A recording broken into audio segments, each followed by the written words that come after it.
Good morning, everyone, or good afternoon, depending on where you are in the world. Thank you for joining today's episode of LogTech Live. Really glad to be back with everyone. If this is not your first time attending, if it is, so glad you could join us on a Friday to talk about all the wonderful world of logistics technology. My name is Eric Johnson. I'm host of LogTech Live. When I'm not doing this, I am senior technology editor at the Journal of Commerce. JOC.com. Sometimes I'm at events that the JOC puts on. Sometimes I'm at events that other people put on. But right now I'm joining you from Alexandria, Virginia, which is where I normally am based. New surroundings today for those of you who watch the show a lot. I'm no longer in my son's room. I'm actually in a real office space that does not have Legos in the background. So give me some feedback. Do you like the Legos? Do you like the more kind of formal attire and more formal location? Well, I'll let the people decide on that. But just glad you could join us again today. Have a fantastic guest who I'm going to get to in just a second. We are going to go into a whole bunch of topics that are near and dear to my heart in terms of covering the technology space aimed at 3PLs. And can't wait to get to that in a few minutes. But as usual, we're going to start off with some news of the week after I just sort of recap really quickly some upcoming events and that I want to make sure you guys all know about related to the JOC. So in a week, literally less than a week, next Thursday, I'm going to be leading a discussion with three of my good friends who I've known a really long time around the impact that technology can have in terms of creating differentiation for 3PLs. So very relevant to today's discussion as well. But I'm going to be joined by Angela Chakowski, Mike Powell of Seco Logistics, and Robert Ketchatryan of FreightRight on that JOC webcast that you're seeing on the banner below. That's free to attend. So just please register, and would love to see you there in a week. It's 2 p.m. on Thursday next week. And then TPM Tech, the initial agenda went out, I think, between the last show and this show. We are full steam ahead, all systems go on that event. Cannot wait to see everyone in Long Beach next year. That's February 23rd and 24th in Long Beach. Please, there's a code in the banner that's rolling through here to get a 25% discount on TPM Tech, or a bundle of the two events. My guest today is actually going to be a speaker on one of the panels as well. So you'll be able to meet him and talk more in depth about what we're going to talk about today. So let's quickly move to news of the week, as we normally do. A lot of stuff going on, as usual, for the last 20 years that we've experienced since the pandemic started. I wrote about something this week that I've been wanting to write about for a very long time. And it's the idea that freight rate indexes, especially ocean freight indexes, have started popping up everywhere. I see them in the Wall Street Journal, New York Times, CNBC, Forbes, everywhere, right? You see, oh, rates have dropped this far. The rates are here, rates are there. We didn't used to see that in the ocean freight industry, right? These used to be something that would be in the email inbox of an international logistics manager and nowhere else, literally, right? So I wrote today about the complications that the sort of mainstreamification of rate indexes might have on the people who are actually usually using them, and the way that they use them, and some confusion about methodology differences between the different indexes, what they're actually measuring. So really interesting story for me to finally get out there, because I've been thinking about this a long time, and had a chance to catch up with a lot of shippers over the last few weeks and really get their actual opinion about how they use them. And that really informed this story. So definitely encourage you to read that. That went up on JOC.com yesterday. The next story is probably something that is interesting to a lot of people. Slink, Slink.io, a name that has become somewhat infamous in the logistics industry this year, based on some stuff that surfaced around the former CEO and co-founder, Chris Kirkner. So they named, on Tuesday, they named a very well-known name in the logistics tech landscape, a guy named John Urban, who was formerly with APL, and then in 1999 co-founded a company that is known very well in our industry, GT Nexus. Spent about 15, 16, 17 years with GT Nexus before they sold to Infor. And since then has been a sort of a strategic advisor to a bunch of different startups, including Slink. And earlier this week, they named him as CEO and chairman. I think it's significant. I wrote about it actually in my newsletter, the Logtech letter that came out just an hour ago. And I think it's significant because there was a sense that Slink was pretty much, had no pulse. And really the only way that you are able to sort of recover a situation like that is if you bring in someone who has the credibility in the name that John Urban does, right? He's been there, he's done that. He has a ton of credibility banked, and doesn't guarantee that he's going to be successful, but at least it makes this story quite interesting to cover because there's someone who has been through, has the battle scars around what it takes to get a true kind of, true progress on the logistics tech front. So it'll be very interesting to follow kind of where things go from now on. But yeah, and I wrote about it in this week. As I said, I wrote about it in this week's Logtech letter as well. So interested in people's thoughts on that. So maybe one last JOC story that I'll point out from last week, Transfix. Last September, a little bit over a year ago, they sort of made waves by saying that they were essentially sold into a shell company called a SPAC, which is a sort of a holding company that takes another private company onto the public market. It's a way to sort of accelerate the IPO process or the public process. Versus a traditional IPO. It's a way to get a company that may have not been able to get an IPO in a traditional manner into the public market. Well, it turns out between September and now, the market has completely flipped around. Both SPACs have sort of fallen out of favor a bit as a mechanism for taking companies public. And the market, as we all know, hopefully you all are not scrutinizing your 401ks and other index funds too carefully because it's been pretty brutal this year. It's not the right market to IPO, right? So wrote last week about kind of like what went into the decision to pull this off the table. Is it a final kind of like nail in the coffin of this, or is this just wait, put some money back into the company, let it get to a point where the market's in a better place and is more accepting of kind of that SPAC model again? Honestly, I'm not a finance person. I have no idea, but it's interesting. And I think what was most interesting is Transfix going public was going to be an interesting bellwether for the market's acceptance for the digital intermediary model, the public market's acceptance, as well as the SPAC model in logistics. We've seen Ida Open, which is an established company, established brand, went public via SPAC, and Freightos is going to be going public likely early in 23 via its own SPAC, right? So very interesting to see how those sort of perform over the next year and whether this gets resurrected. And then finally, just real briefly, I wanted to highlight an awesome newsletter from last week. I can take no credit. I think some people have been confusing thinking I wrote this. This was a guest post from a guy named Brendan Tompkins, who's been working on street turn technology for 20 years.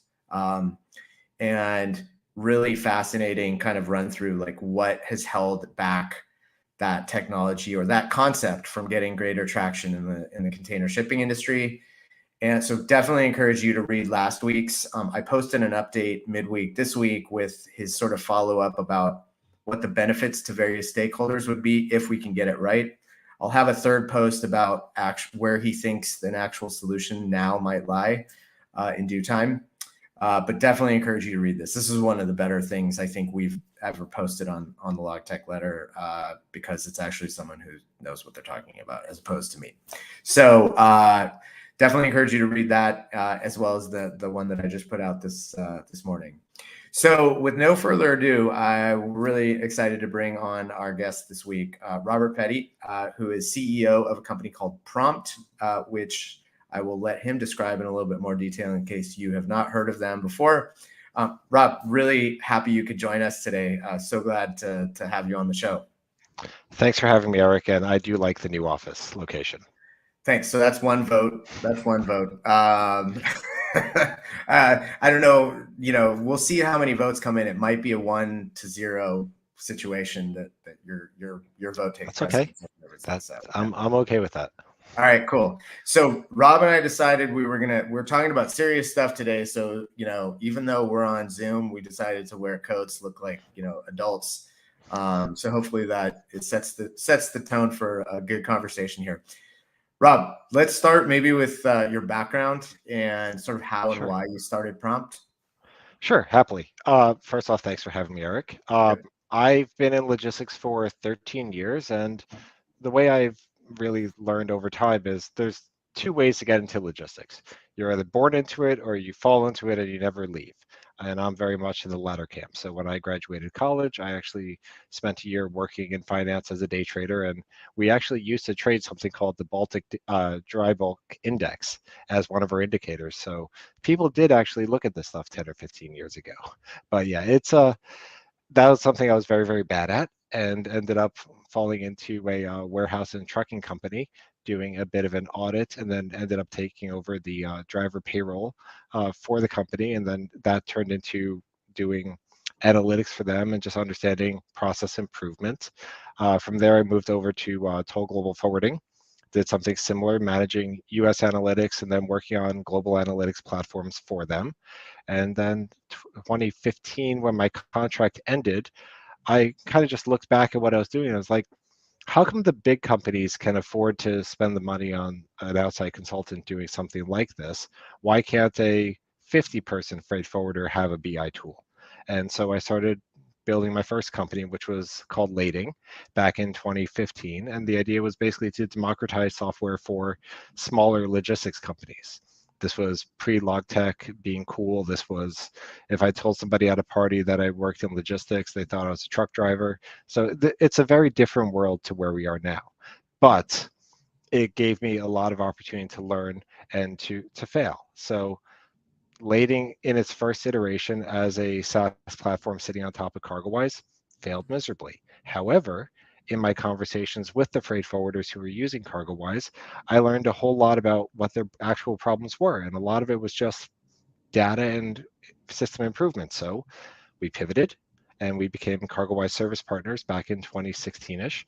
And we stayed as service partners for 4 years, becoming the first company to be a platinum partner in multiple areas, and left the partner network in 2020 because we wanted to do more on the software side, but we couldn't. So we started what then became Prompt, and we've been doing that ever since. But our time working on CargoWise implementations with Lading gave us a lot of credibility in the market, gave us the ability to build solutions that were really focused on tangible returns on investment. And this is something I'm going to touch on a lot today, really focusing on what actual problems are, because we're industry people. We worked in the industry. We didn't come out of an incubator or anything like that. Like, I've been in the space for 13 years and it's changed a hell of a lot. I remember green screen AS400s and being able to do a pivot table made you a savant. And nowadays you have platforms on top of platforms on top of platforms, and it's very different from where I started, but it's all still the same problem. So we work primarily with top 25, top 100 freight forwarders. We're very much global oriented, so we're not US or English language focused at all. We work with companies all over the world, ranging from South America and Africa to Europe and the US. We try to cover as much as possible. And we have multiple different product solutions, ranging from document automation to answering questions like where is my freight and how do I better communicate with my partners and how do I better integrate. So just really trying to solve the fundamental needs in the logistics market, but doing that in a way that we focus on data privacy, data security, and really trying to solve or achieve, or that's not right, fulfill the requirements of top 5, top 20 forwarders, where if you go through a cybersecurity audit with, let's say, a DSV, it's pretty invasive. And being able to go through that and being able to come through it on the other side gives you a whole understanding of where your tech needs to be in order for it to be successful in the market. I hope that makes sense. Yeah, absolutely. Definitely. Well, so I want to pick up on something you just mentioned about sort of the product range as it Yeah, is right now. So this is something, as I've covered the forwarding industry or forwarding tech industry over the last few years. This is something that's kind of come up a lot, and we've had conversations about this. And that is sort of the challenge in running a software business that's aimed at these big global forwarders with really multifaceted businesses, bunch of different problems to solve, different ways of doing business and all their different they're across their global footprint.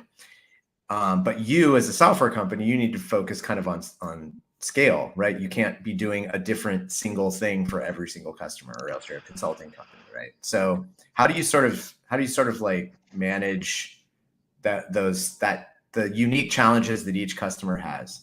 sure. I think the first thing is you have to walk in with open eyes, knowing that every forwarder, every customs broker does things a little bit differently. So you can't assume that a user flow or a workflow for a DSV or a Uber Freight or whomever else is going to be 100% the same. It's a fool's errand.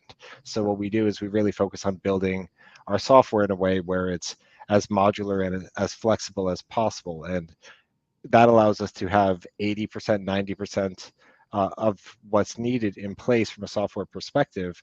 And then if we need to do any sort of unique customizations or things on top of that, it's not a full consulting project. It's just like an onboarding exercise type of thing. For example, if you look at something as basic as currencies, currencies are the formatting for a currency is different all around the world. It's not just the comma period for thousand and units that you see in the US.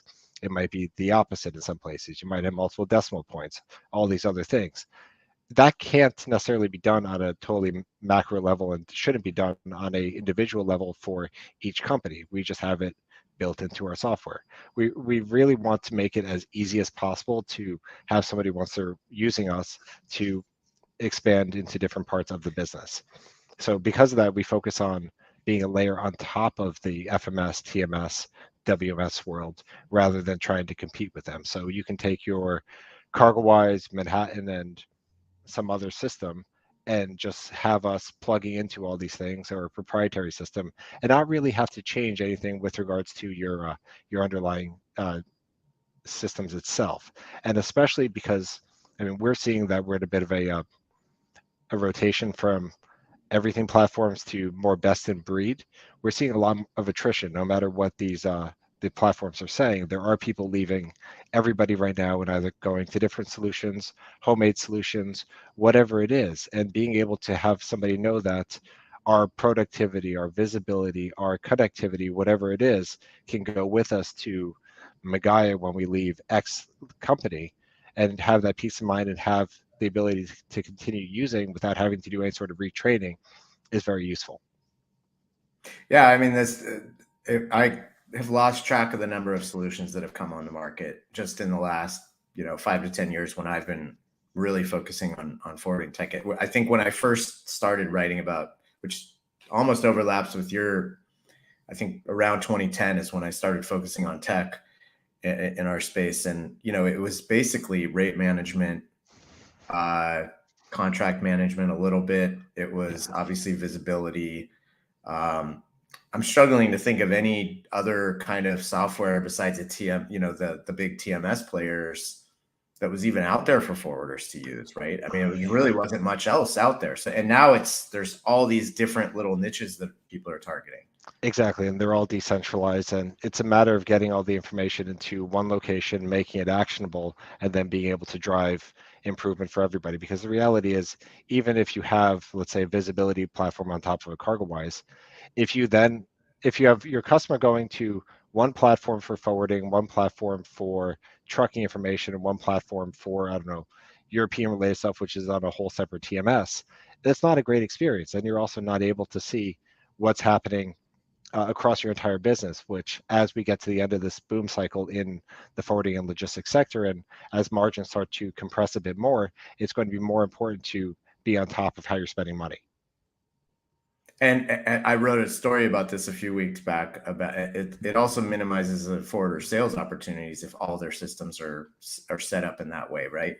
Exactly. I mean, yeah. So, Yeah.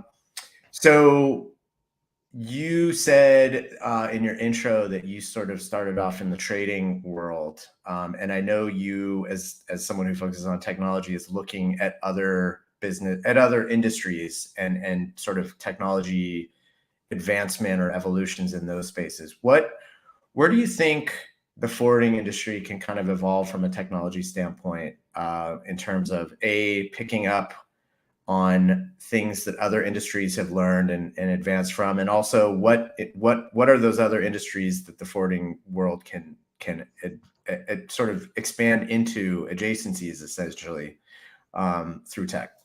Yeah, I think the most important thing, and I believe this was in one of your letters a couple weeks ago, is the topic of forwarding demise or forwarder demise. For years and years, people have been saying that the forwarders are going to go away because they are the travel agents of the logistics world. And that's no disrespect to forwarders or travel agents, but the point is, it's not as easy to remove a forwarder as everybody thinks it is. Once you get inside these operations, and I'm getting to your point in a second, they're just big complicated things connected to big complicated governments working with big complicated multinationals who really don't have any motivation to change their processes. So you have to understand that you're never going to have the same B2B experience that you have with B2B. So having that as the baseline. Wholeheartedly agree with that, by the way. I've written a million times if Yeah. anyone who thinks the forwarders are going away is completely myopic. Yeah, yeah. I know I'm not breaking new ground with that, but No. it's It's great to hear you emphasize it, is what I'm saying. So yeah, yeah, absolutely. But where the opportunities are is the, let's call it the more seamless relationship between different parties. So right now, if you're SIVA, you have your collection of carriers that you work with, you have your collection of um, international brokers that you might work with, you have your collection of customers. And you have to build connections with everybody in order for the data to flow if you want to optimize your forwarding process as much as possible, make it as digitized and non manual entry as possible. However, each of those is a manual connection to a manual system, and it's not the smoothest thing. Like if you compare it, and this is a highly unfair comparison, but if you compare it to just the exercise of buying a laptop, you can buy it in store, you can buy it in person. It doesn't matter where you go. It's not like you're limited to only Apple or only Best Buy, for example. Yep. You have the whole slew of wherever you want to go. It's going to be more important for it to be easier to switch between partners. And this would have been something that in 2020, during the beginning of the COVID crisis, would have helped our supply chain move a little bit better in terms of you don't have to work with the people who are down, who you can't access or connect to.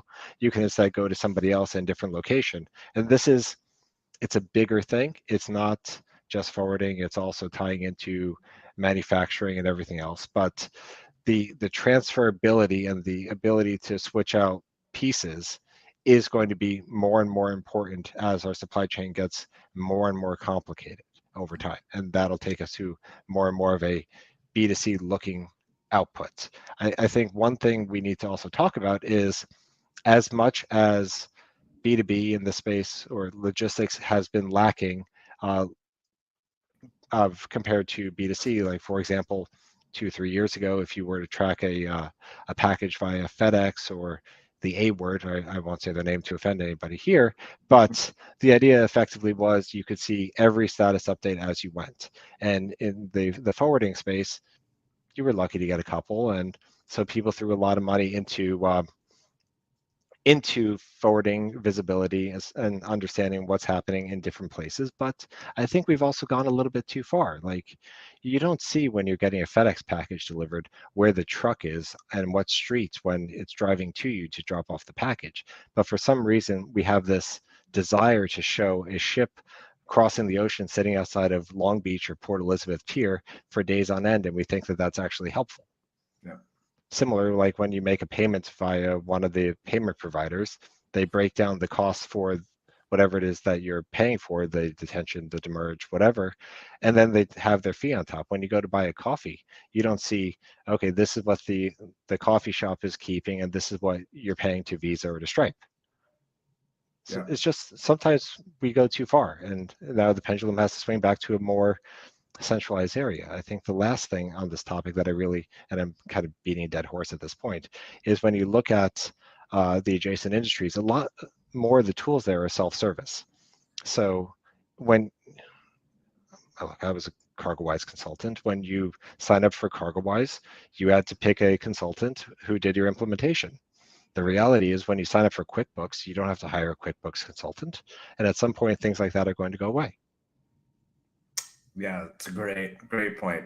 Great point. I think to your point about the B2, everyone wants to apply a B2B, B2C world to B2B. And I think one fundamental thing is when you order a package, you are so ultra focused on that package, right? Because it's the only, well, maybe one of three you get that day, but like you're really fixated as a consumer on this one thing because that's really important to you. As a shipper or a forwarder, and you're managing literally tens of thousands of things at the same time, you want the opposite, right? That's why manage by exception has become the ambition, not manage everything all at once, right? So that's a tough thing to convert from the B2C experience, which is all about illuminating every possible thing about the experience, to where logistics, it's the opposite. It's like only illuminate the things that I actually need to care about, not everything. Right, because you can't care about everything, fair or unfair. Right. Absolutely. Yeah. If you care about everything, you care about nothing. So one of the reasons I wanted to have you on is because you are one of the people that I find that it best describes what the actual benefits of technology are, right? You can imagine I come across a ton of marketing in this space, and there's a lot of stuff that's written at a level that you read it and you say, oh, that seems really important or really nice or transformative.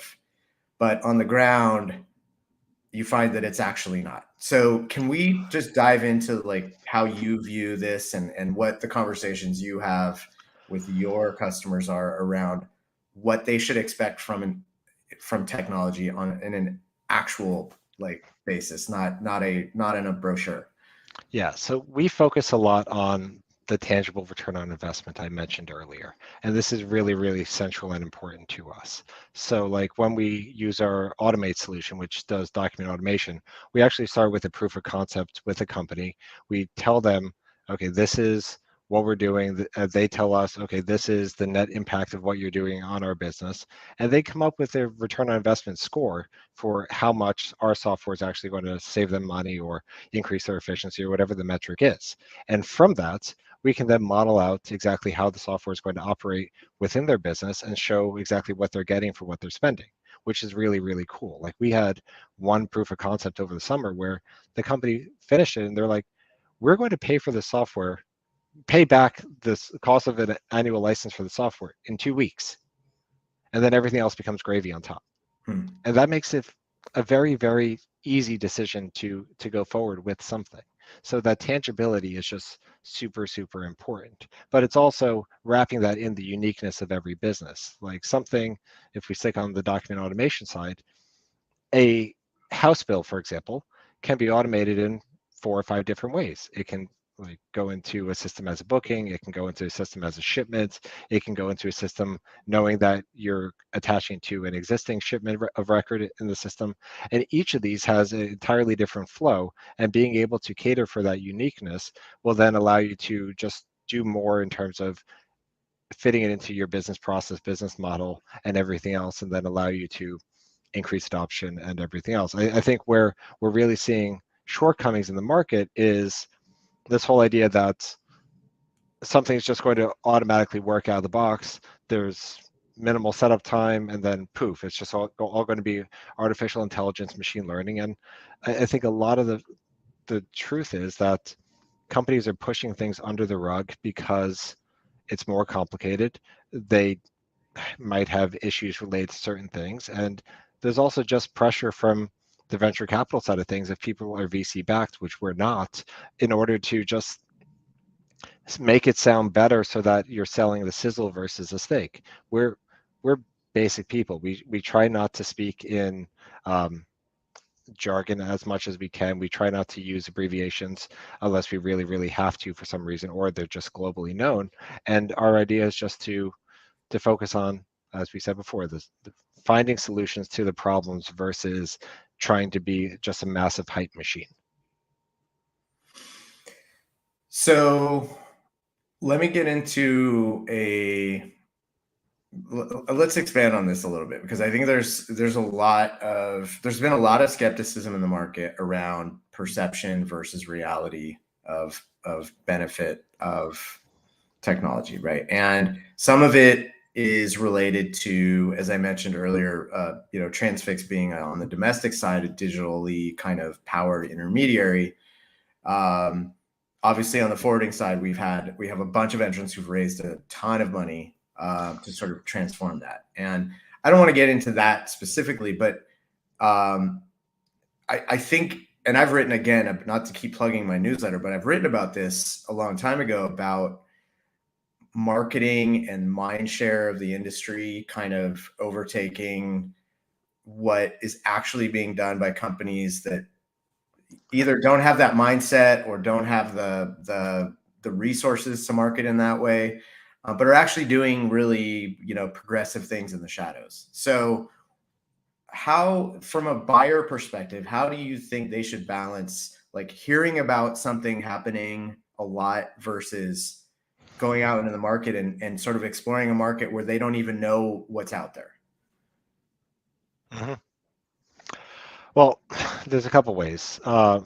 First off, I'll plug the newsletter we wrote on your behalf back in June talking about a similar topic, but I'll just leave that one there.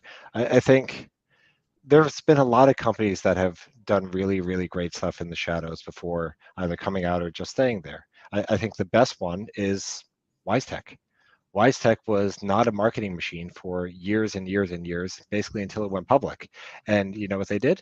They built CargoWise, they built EDI Enterprise, they bought a whole bunch of companies, and that's really when they started um, opening the veil to what they're actually up to, their customer stories, everything else. But until then, I mean, they raised very little outside capital. They just kept their head down, iterated, and built the number one product in the space. I mean, you might think it's a little big, you might think that it's whatever, but you know what? They built a great product, period. That's been well adopted. And then I'm just going to kick them, so I apologize. Slink, you have a $60 million investment in, as you said earlier, what exactly? And you have to take that and just say, okay, how good, and you actually said this, how good is their product actually? Can it actually do anything? And I'm always skeptical when companies are raising oodles and oodles of money. You're not seeing the full product. You're asking questions and you're not getting full answers. And I'm not going to name any names from people who released things over the past week or two. But the point is, the steak has to be there with the sizzle, going back to what I was saying before. And a lot of companies are just so excited to say, hey, we have all this cool stuff, but we're not going to tell you how our platform integrates with your business. And we're not going to tell you how you can control this or customize it, or if it comes in other languages. You just want to use it because our thing is so cool. Therefore, it's going to solve all the problems that we can't actually describe because we don't actually know what they are. I think there is a tension that is probably still misunderstood around taking a big amount of investment and having to sort of support the growth that investment is seeking, that is still not properly appreciated. And there's also a tension in kind of the the model of kind of distribution versus product, right? Like getting the name out to a big field of potential users can sometimes suck away a lot of resources from actually building product, right? And Right.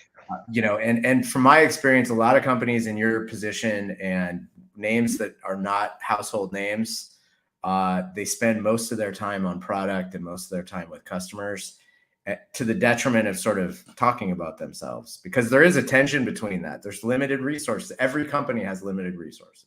So Yeah, the number one being time. But I think the reality yeah, is, as things go forward, between having a recession and everything else, margins compressing, as I said before, there's a good chance that, or there's 100% chance that you're going to start seeing companies who've raised a lot of money start going out of business, either because of lack of product market fit, lack of useful software, whatever it is. But it's going to happen. A lot of us thought Slink would be the first of the big ones, but we shall see what happens. But it's part of business. The reality is that logistics needs to look more towards straight tech and be more than just a one-trick pony.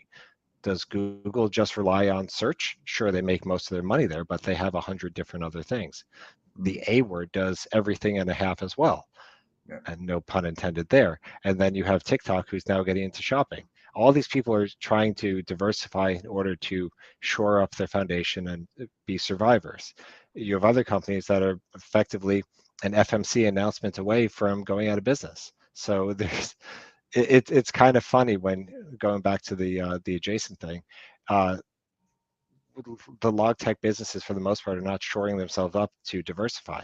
They're just hoping that their one bet pans off. Which, sure, all your eggs in one basket can be a good thing, but it's also very risky.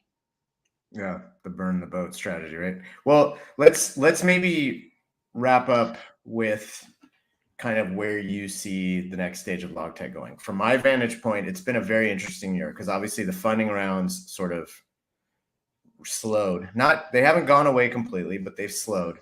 I don't sense that we're necessarily in a state of stagnation or regression, but it's that huge like momentum that was created during the pandemic and the stimulus and all the cash that was out there. Um, there's been a lot of money invested in this space. There's been a lot of individual companies that have come on the scene. So I'd be interested in how you view kind of like what the next stage of log tech is. Sure. I think there has to be some level of consolidation or super apps that come out. So going back to the Amazon, Google, et cetera conversation, there will be people who do more than one thing. Yeah. We're working on that as well, and we think that it's a good place to be. We kind of internally call it the traveling Wilbury mentality, going back to the old supergroup of the 70s and 80s. But the idea is that just having some level of safety and these other things is a good thing. I think there's also a big piece that's going to be related to moving past the sizzle to the steak again. So when somebody takes a demo for a solution, they should be asking, okay, how is this actually customizable? I put I as a forwarder pride myself on my uniqueness and our ability to service with a white glove touch. Yet I'm providing a solution that does X that has no customization whatsoever. There's a mismatch there. And the reality is, I think customers are, or by customers, I mean forwarders in this case, are ready to look for things where when somebody tells you something, it actually delivers as such. Data privacy, data security is always going to be a big thing. And we've seen so many hacks over the past couple of years, ransomware attacks, everybody's been hit. So I think the reality is that anybody who's not serious about data security and is not getting certified, they're going to be in trouble. And then the final point is just data in and of itself. There's so much information in so many places. It's not complete and centralized or contextualized in most locations. And this is just, it's an unsexy part of the plumbing, but the reality is people need to understand what's going on within their business. They need to be able to turn this into actionable insight, turn this into, I don't know, a BI platform, whatever you want to call it, make use of it, and then also give it to their customers in a just an honest, transparent manner. And no matter who you talk to on visibility, tracking, whatever, they're not doing enough in terms of centralization. They're not doing enough in terms of actually providing actionable insights. Very interesting. I want one extra question that goes back to sort of your progression from being at cargo. You were at cargo. No, you were No, at I was a toll. Sorry, consultant. you were at Yeah. toll analytics. But from that role into lading, where you were focused on democratizing things a little bit, Yeah. do you think that group that you were targeting there, with all the stuff that's come out on the market from your company to everything else, are they in a better place right now than they were 6 years ago to be able to absorb and use what's on the market, or is there still that gap between their ability to do that? This is very company by company, which is a theme here. The There's, reality is I some can't people, generalize across 10,000 companies. What are you talking about? I think a lot of companies, and we're going to see a changing of the guard into a younger generation, and I don't mean to be ageist here, but there are a lot of companies who just are very happy and set in their ways. And so we don't even bother to a degree trying to change their thought because it's just not worth it at this point. The next round of people coming in will have a much more open approach. The reality is companies everywhere know the importance of data more so than at any other time in history. Uh, we are in a cycle where people are changing to, software solutions and products in general to better fit how they operate. And I think people are just more open to the fact that these things are out there and that they can be useful to them. But high level, if you just wanted me to give you a yes or no answer, are we in a better place data wise, structure wise, everything in terms of is log tech truly a benefit to logistics? The answer is yes. And I blame, all right, that's the wrong word. I thank Ryan Peterson for helping move the needle here because I think having a Flexport come on the scene and really show people what can be done with technology and have customers ask for more has been a great thing for everybody. Interesting. I think that's a more common viewpoint than most people would say out loud, but I totally agree. Last question. Favorite band or musician, and you have to tell me why. Okay, so I may or may not have already listened to the Taylor Swift album. I Okay. am a fan. But I mean, if I had to pick one, and if you do the whole Desert Island one album sort of thing, Yeah. I go back to Springsteen. It just feels like home. Understood. Any particular like memory of like when you first listened to him was like, okay, this is my guy? I grew up in a Springsteen household. I'm from New Jersey. I don't know, Okay. 2, 3. It started early. The It's in the corruption. water. It's in the Yeah, water, exactly. right? My dad, I can picture my dad I grew up in LA, so definitely nowhere near New Jersey, but my dad had every single album. I can remember picking them out and from his vast reserves of records, and he had, I think, every single Springsteen record. So Yeah. yeah, right there with you. Well, Rob, thanks so much. This has been fantastic. Really great to get your insights to our audience, and definitely encourage you to reach out. What's the best way to reach you? Email or LinkedIn. Yep. Yeah. Active on both. And Prompt's website is Prompt.global is the website. prompt.global. Cool. Awesome. Thanks so much for joining us, Rob. And we'll see you, if not sooner, in Long Beach in a few months at TPM Tech. So glad you could Thank be you there. so. Yeah. Thank you for having me, and thank you for everybody for tuning in. Thanks, Rob. All right. So fantastic conversation. Really have been wanting to get Rob on the show for a while. I'm glad we could make that work. So you know what time it is. Dad joke of the week. Again, this again was also not something that my son came up with. I think I came across this on Twitter. What do you call a cow with no legs? Some people might know this one. I feel like I've tested this one out and people have known the answer to it. Ground beef.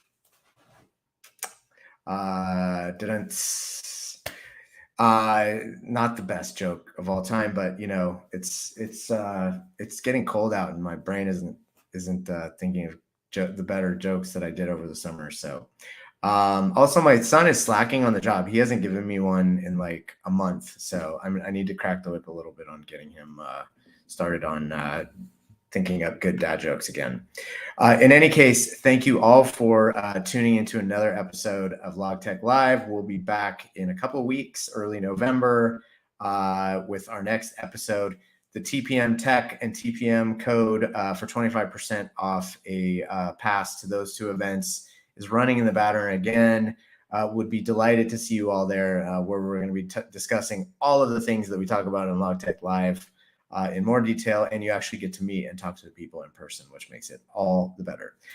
Thank you to Sarah and Nicole at Let's Talk Supply Chain for making this so damn easy for me to do and so much fun.